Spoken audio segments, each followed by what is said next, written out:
নমস্কাৰ বন্ধু, welcome to my YouTube channel Deepak জয়পালাত। আজি পুনৰ আপোনালোকৰ বাবে 680টা চাকৰি লৈ আনিছোঁ। এই চাকৰিখিনিৰ কাৰণে আপোনালোকে নিজৰ ডিষ্ট্ৰিক্টতে আপোনালোকে এপইণ্টমেণ্টসমূহ পাই যাব।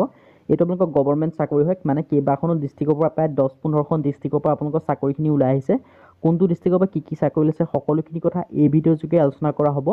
আৰু আপোনালোকক মই কৈ দিব বিচাৰিছোঁ যে আপোনালোকে অকণমান এখন ডিষ্ট্ৰিক্ট চাই ভিডিঅ'টো স্কিপ কৰি নিদিব, কাৰণ বহুতখন ডিষ্ট্ৰিক্টৰ পৰা বেলেগ ধৰণৰ ভেকেঞ্চি আহিছে। আপোনালোকে শেষলৈকে ভিডিঅ'টো সেইকাৰণে চাই থাকিব। লগতে প্ৰতিদিনে জবৰ আপডেটসমূহ পাই থাকিবৰ বাবে চেনেলটো ছাবস্ক্ৰাইব কৰি ল'ব পাৰে, কিয়নো ছাবস্ক্ৰাইব কৰিলে আপোনালোকে সকলোতকৈ আগত জবৰ আপডেটসমূহ পাই থাকিব।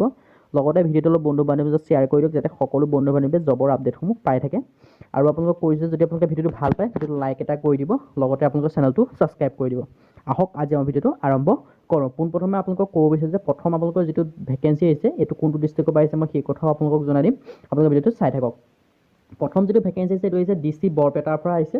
বৰপেটা ডিষ্ট্ৰিক্টৰ পৰা ৰিক্ৰুটমেণ্ট আহিছে। 6টা GIS এছিষ্টেণ্টৰ ভেকেঞ্চি আহিছে বৰপেটাৰ পৰা। আপোনালোকৰ GIS এছিষ্টেণ্টৰ ভেকেঞ্চি আহি গৈছে। আৰু ইয়াৰ কাৰণে আপোনালোকৰ ডিষ্ট্ৰিক্ট কমিশ্যনাৰ বৰপেটাৰ পৰা আহিছে।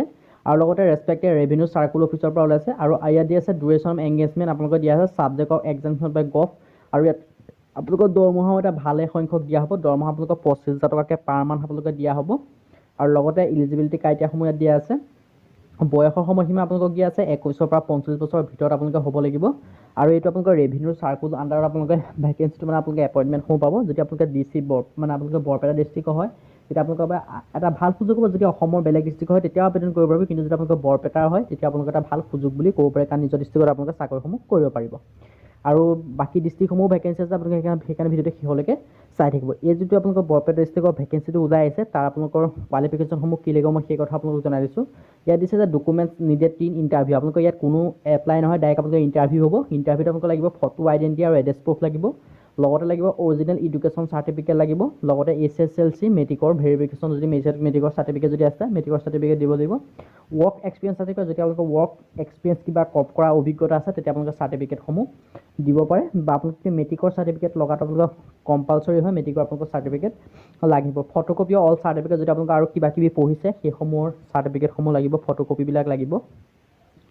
আৰু আপোনালোকক কি লাগিব মই সেই কথা আপোনালোকক জনাই দিছোঁ। লগতে এই গোটেই যিখিনি ডকুমেণ্টছৰ কথা কৈছে এইখিনি আপোনালোকে প্লাছ জেৰক্স কৰিব, লগতে অৰিজিনেল ডকুমেণ্টছ সেইখিনি সৈতে আপোনালোকে যাব লাগিব DC বৰপেটাৰ অফিচত। আৰু লগতে ইয়াত কৈছে লাষ্ট ইণ্টাৰভিউ আপোনালোকৰ অনুষ্ঠিত হ'ব 9/1/2024, মানে জানুৱাৰী মাহৰ 9 তাৰিখে আপোনালোকৰ ইণ্টাৰভিউ অনুষ্ঠিত হ'ব 10টা বজাত। আৰু ভেনুটো কৈ দিছোঁ ডিষ্ট্ৰিক্ট কমিশ্যনাৰ বৰপেটা, যিটো বৰপেটা DC অফিচ আছে বৰপেটা DC অফিচত আপোনালোকৰ ইণ্টাৰভিউসমূহ অনুষ্ঠিত হ'ব। যিটো DC বৰপেটাৰ পৰা যিটো ভেকেঞ্চি লৈছে সেইটো আপোনালোকৰ বৰপেটাত ইণ্টাৰভিউসমূহ অনুষ্ঠিত হ'ব। ইয়াৰ যিটো আপোনালোকৰ কোৱালিফিকেশ্যনসমূহ কি লাগিব মই সেই কথা আপোনালোকক জনাই দিম, ভিডিঅ'টো শেষলৈকে চাই থাকিব। ইয়াত আপোনালোকে চাব পাৰে দিছে, মই ভেনুটো আকৌ এবাৰ কৰিছোঁ ডিষ্ট্ৰিক্ট কমিশ্যনাৰ বৰপেটাত আপোনালোকৰ ইণ্টাৰভিউটো আপোনালোকৰ অনুষ্ঠিত হ'ব। আপোনালোকৰ ইণ্টাৰভিউ ভেনুটো কৈ দিছে DC বৰপেটাত আপোনালোকৰ ইণ্টাৰভিউ হ'ব। লগতে ইয়াৰ কাৰণে এডুকেশ্যন কোৱালিফিকেশ্যন বিচাৰিছে বেচেলৰ ডিগ্ৰী, যদি আপোনালোকে BA পাছ কৰি থৈ দিছে জিঅ'গ্ৰাফী বা জিঅ'লজি বা মেথমেটিক্স বা Jio' information physics computer science এনেকুৱা ধৰণৰ আপোনালোকে কোনোবা এটা কৰ্চ যদি আপোনালোকে BA পাছ কৰি থৈছে, যদি জিঅ'গ্ৰাফীত আপোনালোকে BA পাছ কৰিছে বা অন্য কিবা কৰ্চত যদি আপোনালোকে BA পাছ কৰি থৈ দিছে, এইকেইটা কৰ্চৰ ভিতৰত কোনোবা এটা কৰ্চত যদি আপোনালোকে BA পাছ কৰি থৈছে তেতিয়া আপোনালোকে সেই ইণ্টাৰভিউটোৰ বাবে যাব পাৰে। সেইটো আপোনালোকে গভৰ্ণমেণ্ট চাকৰি হয় নিশ্চয়। যদি আপোনালোকে এনেকুৱা ধৰণৰ কৰ্চত যদি কৰি থৈছে তেতিয়া আপোনালোকে সেই ইণ্টাৰভিউটোত গৈ আপোনালোকৰ চাকৰিসমূহ ল'ব পাৰে, কাৰণ এইটো আপোনালোকৰ ভাল সুবৰ্ণ সুযোগ বুলি ক'ব, কাৰণ নিজৰ ডিষ্ট্ৰিক্টতে আপোনালোকৰ এপইণ্টমেণ্টসমূহ হৈ যাব। এইটো আপোনালোকৰ বৰপেটাৰ বাবে আহিছে DC বৰপেটা। আপোনালোকৰ এই ইণ্টাৰভিউটো অনুষ্ঠিত হ'ব। ভেনুটো মই কৈছোঁ আৰু বয়সটো আপোনালোক কৰিছোঁ 21 পৰা 45 বছৰ বয়সলৈকে আপোনালোকে আবেদন কৰিব পাৰিব। আৰু বয়সৰ সময়সীমা দিয়া আছে 1/1/2023 আপোনালোকে বয়সসমূহ গণনা কৰা হ'ব। আৰু দৰমহা দিয়া হ'ব 25,000 টকা পাৰ মান্থ। আৰু যিসমূহ বাকী ডিষ্ট্ৰিক্টকেইখনৰ ভেকেঞ্চিৰ কথা আপোনালোকক মই নেক্সট ভিডিঅ'ত আপোনালোকক আলোচনা কৰি দিম। আপোনালোকে তাৰ বাবে ৱেইট কৰক, তাৰ বাবে চেনেলটো ছাবস্ক্ৰাইব কৰি লওক, লগতে ভিডিঅ'টো এটা শ্বেয়াৰ কৰি দিয়ক। কিন্তু আপোনালোকৰ অহা যিটো ভিডিঅ' আহিব তাত আপোনালোকৰ বাকী প্ৰায় 20-30খন ডিষ্ট্ৰিক্টৰ পৰা ভেকেঞ্চি ওলাইছে সেই